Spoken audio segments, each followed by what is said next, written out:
রুই মাছ রান্না শুরু করব আমরা। পেঁয়াজ লবণ ছেড়ে মেশানবো কেটে।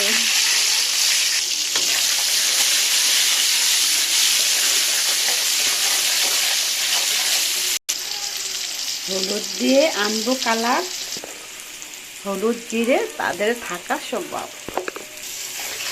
একটু দিব পানি, লাড়বো এখন আমি। তার সাথে আটা বাটা, স্বাদ বাড়াবে টমেটো কাটা।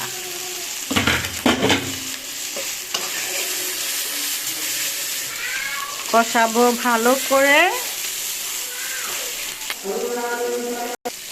তার সাথে আলু সেই ছড়িয়ে বিচুমপুরের নাম করব উপরে।